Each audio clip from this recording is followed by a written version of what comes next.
Hey guys, it's Joe and Rips here, coming at you with another daily Slay the Spire talk, another chat.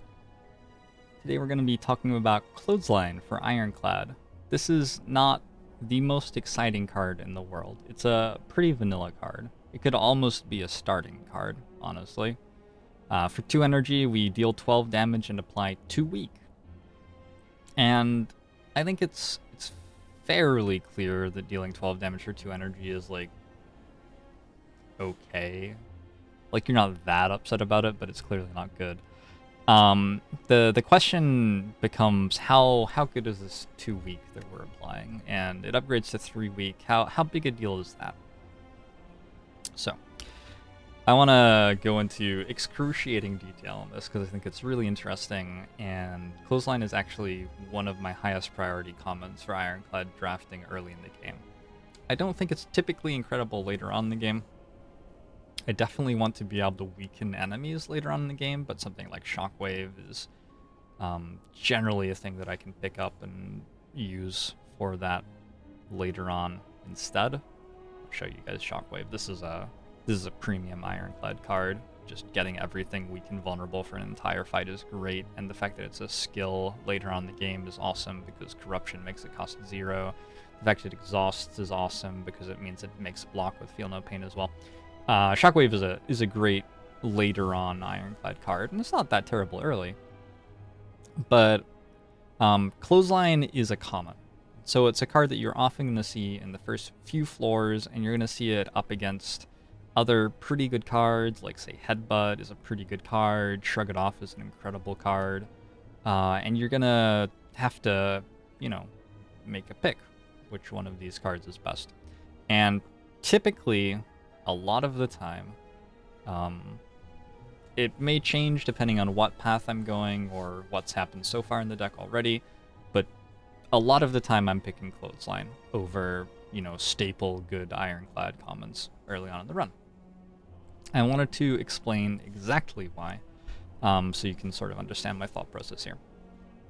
So, there are 2 big things that Clothesline is really, really good at in Ironclad.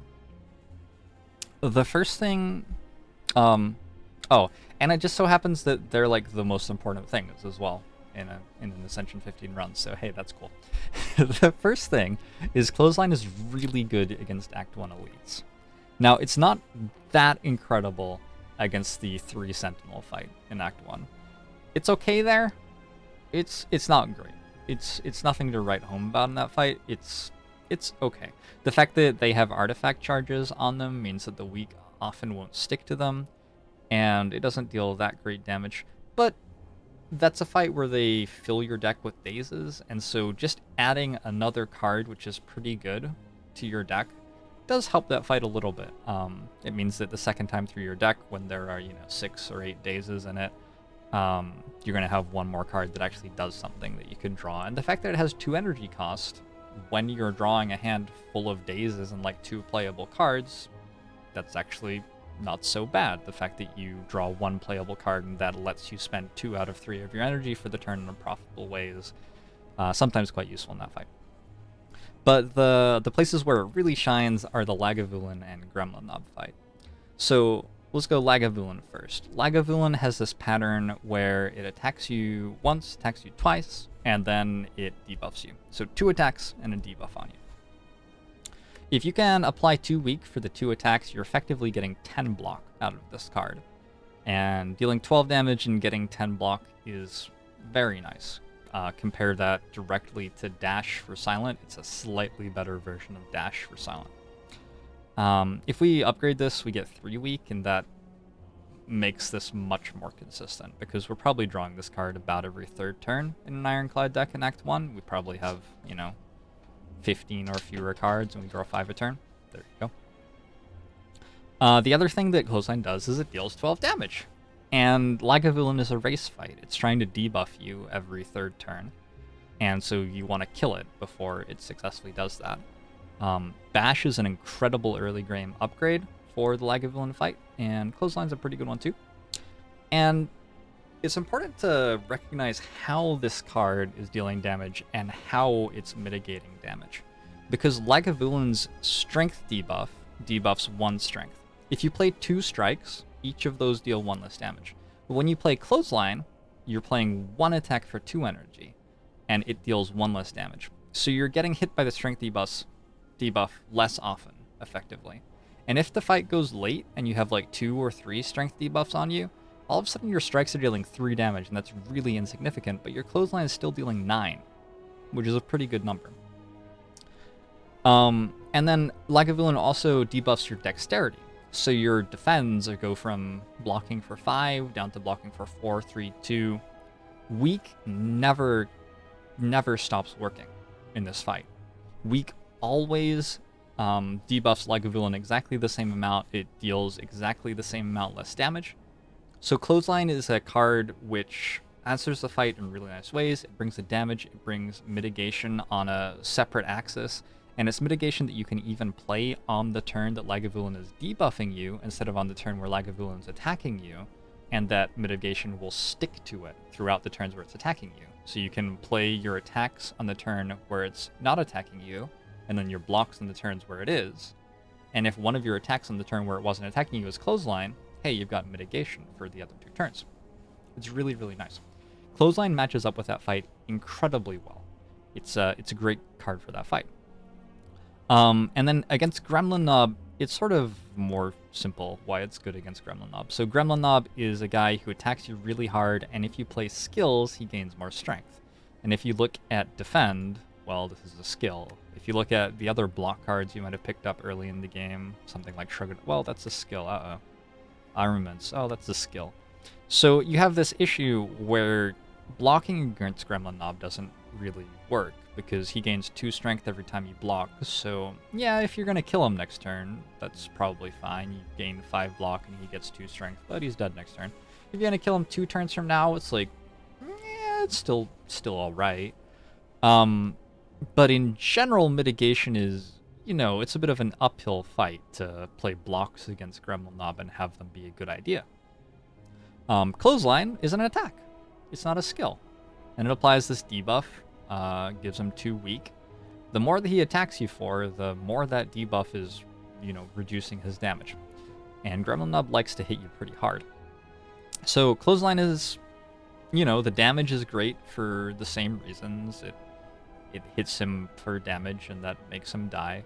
And the fact that it's an attack rather than a skill, and it mitigates, is really nice for that fight. So Clothesline lines up incredibly well with the Act 1 elites, and this is something that you can be thinking about. You can be looking at your deck as you go through Act 1 and thinking about all 3 elite fights. Keep in mind that if you fight an elite, you're not going to fight that elite again in the next fight. So you can fight like Gremlin Knob twice in Act 1, but that would have to be you fight Gremlin Knob, then a different elite, and then you get to fight Gremlin Knob again, maybe. The first time you fight an elite, there's a 1 in 3 chance you get each of them. And then the second time you fight elite, there's a half a chance you get either of the 2 that you haven't fought yet. And then a half a chance you get either of the 2 that you didn't fight that time, and so on. Yeah, so you can be thinking about how your deck matches up with elites in Act 1, and Clothesline is typically a really good card for all 3 of the fights. Less so maybe against the 3 Sentinels, but usually your deck's pretty good in that fight anyway. The second big thing that Clothesline does, and I think this is a really big thing, is Ironclad sort of needs to add damage to get through Act 1. It has to kill the Act 1 elites and have to kill the Act 1 boss somehow. And the way that late game Ironclad gets damage is often something really impressive. Like, you have like a rare like demon form, or a rare like limit break. You're getting incredible strength scaling to deal tons of damage. Or you're doing something fancy with barricade, you're making tons and tons of block, and you're using entrench to make more block, and then you're going to use a body slam to use all of this block to deal damage. These are really broken, really strong ways for Ironclad to make damage. Every single one of those things I just said is completely dependent on a rare, or like a rare supported by uncommons. They're not things that you are very likely to have access to in Act 1. And so when you have to fight like Hexaghost or something like that at the end of Act 1, what you're trying to do ideally with Ironclad, what is often going to give you the highest chance to win the run, in my opinion, is you're trying to make a deck that deals enough damage to that enemy to kill it without making your deck so full of cards like Perfected Strike or Headbutt or Twin Strike or Pommel Strike, these cards which basically just say deal damage on them and don't do anything else toward a mitigative strategy, that your deck is cluttered with them in Act 2 and 3, and you can't actually find ways to block well while your, broken demon form or limit break strategy or whatever takes off and deals tons of damage. And so Clothesline is a card which adds damage to your deck and has mitigative value later on in the game. It's not just a card which deals damage and has no mitigative value. And that's a really, really, really big deal as the game scales onward. If you pick up a demon form at the end of Act 1 from the Act 1 boss fight, all of a sudden, like a card like Cleave is just crap. It's just not very good. There's a very small window in a fight. Okay, there's the start of the fight, and Cleave just doesn't really do enough. And then there's the middle of the fight where you've gotten demon form in play and you have maybe 6 strength, and Cleave's an okay card there because it's a bit better than Strike, it's fine. But then you rapidly reach the end of the fight where you have 15 strength, and it doesn't matter what you're attacking and stuff with. You just I don't know. I put Anger in my demon form deck sometimes because that card's fine. You just need literally anything that says deal damage on it, and the guy will die once you've made all the strength. So, yeah. So, you want a Clothesline and a few strikes and maybe a Headbutt because that interacts well with Limit Break. You might want a Sword Boomerang because this scales very well with Strength. But you often don't want a ton of these cards. And I'm not saying that every Ironclad deck has to be based around a mitigative strategy and scaling, because that's not the case at all, but this is often how it works. This is the most reliable winning strategy that I have found. So yeah, Clothesline is an attack which has a mitigative value, and that's really cool. I also want to point out that it costs 2 energy, and I know that I've talked about it in terms of it costing 2 energy all the time, but I want to point out that it does, because that's actually important. And you might look at it and see that it costs 2 energy and think, I only have 3 energy in Act 1, so I should be avoiding 2 energy cards. They're going to clutter up my hand. And it does sort of suck to draw Bash Plus and Clothesline Plus on the same turn, and you have to pick one, and that's sad. And that's true, that's real.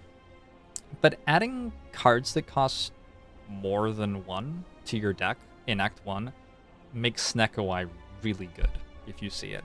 And that's actually a big deal. I obviously put out a Snecko video, and my thoughts on Snecko are public. I did 2 Ascension 15 Snecko runs with Ironclad today, and won both of them. Snecko. Uh-oh, that guy died. Wait, I'm too far into my run history. That's the issue. Here's the other Snecko. Yeah, so the fact that it costs 2 is actually really nice, and that's something that I think is worth thinking about. Ironclad doesn't have a ton of commons that cost 2. It's got Clothesline and it has Bash. Heavy Blade is not something that you want in your deck early on in the game before you have strength scaling typically, and Perfected Strike is just not a very good card in general. It can come together. It's happened in my life, but generally not great. But yeah, having that 2-cost card is actually sort of a big deal for Snecko as well. That's some extra value. That is a value add, as some people who study economics once said to me. Alright, I managed to talk about Clothesline for 14 minutes. I hope you guys enjoyed this little Clothesline rant. Sort of seeing what's going on in my head here. I really like Clothesline. I'm typically picking it very highly in the early parts of Act 1, over Headbutt. I'm picking it over Shrug It Off, probably early on in Act 1, just because having that attack and the weak mitigation before you have other sources of weak is a really big deal. Thanks for tuning in, guys, and I'll see you tomorrow. Bye-bye.